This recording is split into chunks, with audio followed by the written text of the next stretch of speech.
నిర్మాణానికి 5 లక్షల రూపాయలు.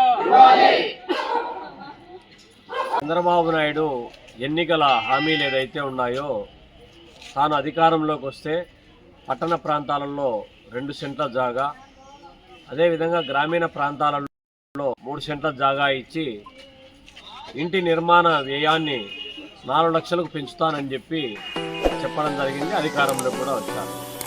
అధికారంలోకి వచ్చిన తర్వాత కూడా తాను చెప్పినటువంటి హామీలను నెరవేరుస్తానని చెప్పి కూడా గట్టిగా చెప్తా ఉన్నారు. దీన్ని స్వాగతిస్తూ ఉన్నాం.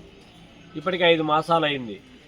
ఇప్పుడు వెంటనే ప్రభుత్వము చెప్పిన హామీ మేరకు పట్టణ ప్రాంతాల్లో 2 సెంట్ల జాగా, గ్రామీణ ప్రాంతాల్లో 3 సెంట్ల జాగా ఇవ్వడంతో పాటు ఇంటి నిర్మాణ వ్యయాన్ని 5 లక్షలకు పెంచాల్సినటువంటి అవసరం ఉంది. కారణం ఏమంటే ఇంటి నిర్మాణానికి అవసరమైనటువంటి మెటీరియల్ కాస్ట్ అబ్నార్మల్గా పెరిగిపోతూ ఉంది. సిమెంటు, స్టీలు, ఇసుక, కంకర, దింబెలు ఇవన్నీ కూడా ఇటుకల ధరలు అమాంతం పెరిగినాయి. లేబర్ కాస్ట్ పెరిగిపోయింది. కాబట్టి 5 లక్షలకు పెంచి ఇవ్వాలని చెప్పి భారత కమ్యూనిస్ట్ పార్టీ, సిపిఐ, అదేవిధంగా ఆంధ్రప్రదేశ్ వ్యవసాయ కార్మిక సంఘం నేతృత్వంలో ఈరోజు రాష్ట్ర వ్యాప్తంగా అన్ని గ్రామ వార్డు సచివాలయాల వద్ద జరిగేటువంటి ఆందోళనలో భాగంగా ఈరోజు కడప నగరం 14వ డివిజన్ పరిధిలో ఉన్నటువంటి గ్రామ సచివాలయం వద్ద ఆందోళన కార్యక్రమాన్ని కూడా చేయడం జరుగుతూ ఉంది. గత ప్రభుత్వము, జగన్మోహన్ రెడ్డి ప్రభుత్వం ఏదైతే తాను అధికారంలో 5 ఏళ్ల కాలంలో రాష్ట్ర వ్యాప్తంగా 32 లక్షల మందికి ఇండ్లు ఇచ్చినాను, కాలనీలు కట్టించి ఇచ్చానని చెప్పి గొప్పగా ప్రకటించుకున్నాడు. కానీ ఇచ్చేటటువంటిది 1 సెంటు జాగా, అది నివాస యోగ్యం కానటువంటి సుదూర ప్రాంతాలలో కాలనీలు కట్టించేటటువంటి కార్యక్రమానికి పూనుకున్నాడు. పోనీ జగన్మోహన్ రెడ్డి పాత్ర ఏమైనా ఉందంటే అందులో నామమాత్రంగానే. ఇది సెంట్రల్ గవర్నమెంట్ తీసుకొచ్చినటువంటి ప్రధానమంత్రి ఆవాస్ యోజన పథకాన్ని అడ్డం పెట్టుకొని కేంద్ర ప్రభుత్వం ఇచ్చే 1,50,000 రూపాయలను తాను ఇచ్చినట్టు చెప్పుకొని తాను ఇచ్చేటటువంటి 30,000 రూపాయలు కూడా డ్వాక్రా గ్రూపుల ద్వారా లోన్ల రూపంలో శాంక్షన్ చేయించి తానే గొప్పగా నిర్మించారని చెప్పి గట్టిగా చెప్పాడు. ఆ రోజే భారత కమ్యూనిస్ట్ పార్టీ చెప్పింది, అయ్యా నువ్వు ఇచ్చేటటువంటి సెంటు జాగా సరిపోదు, గ్రామీణ ప్రాంతాలలో వ్యవసాయానికి సంబంధించినటువంటి కుటుంబాలు ఉంటాయి, వాళ్లకు ఏదైనా గుడ్డు గోదా లాంటి సామాగ్రి ఏర్పాటు చేసుకోవడానికి సరిపోదని చెప్పాం. కానీ అదేది పట్టించుకోలే. నిర్మాణ వ్యయాన్ని కూడా 1,80,000తో ఇంటి నిర్మాణం బేస్మట్టం కూడా రాదు పట్టణ ప్రాంతాలలో. కానీ ఆయన మాత్రం 6 మాసాల్లో కంప్లీట్ చేయకపోతే మీ స్థలం క్యాన్సిల్ చేస్తానని చెప్పి గొంతు మీద కత్తి పెట్టి నిర్మాణానికి పూనుకోమని చెప్పాడు. దాని పర్యవసానం ఏమైంది? ఇవాళ చాలామంది 5 రూపాయల వడ్డీకి 10 రూపాయల వడ్డీకి చేసి ఇవాళ కట్టుకుంటే అది ఇంటి నిర్మాణం పూర్తి కాకుండానే వడ్డీల భారం పెరిగిపోయి దాన్ని పెట్టుకోవాల్సినటువంటి దౌర్భాగ్య స్థితి నెలకొంటా ఉంది.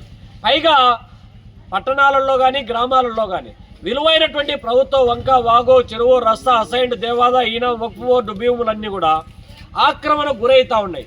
వాటిని ఇవ్వడానికి ఎందుకో అధికారులకు, అధికార పార్టీ నేతలకు ఈ ససేమిరా ఇష్టం ఉన్నది ఎందుకో. పోనీ ఆ భూములన్నీ ఎవరైనా ప్రజా ప్రయోజనాల కోసం కేటాయిస్తూ ఉన్నారంటే అది కూడా కేటాయించడంలే.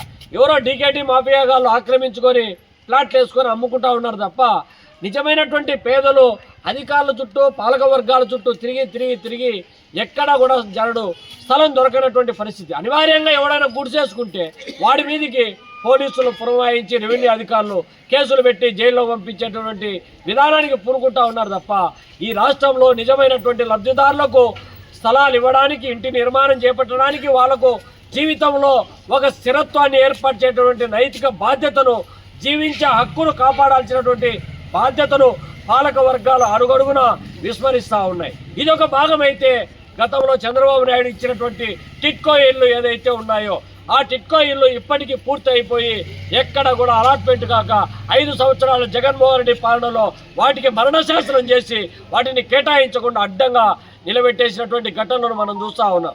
ఇప్పుడైనా చంద్రబాబు నాయుడు ప్రభుత్వం మళ్ళీ అధికారంలోకి వచ్చింది.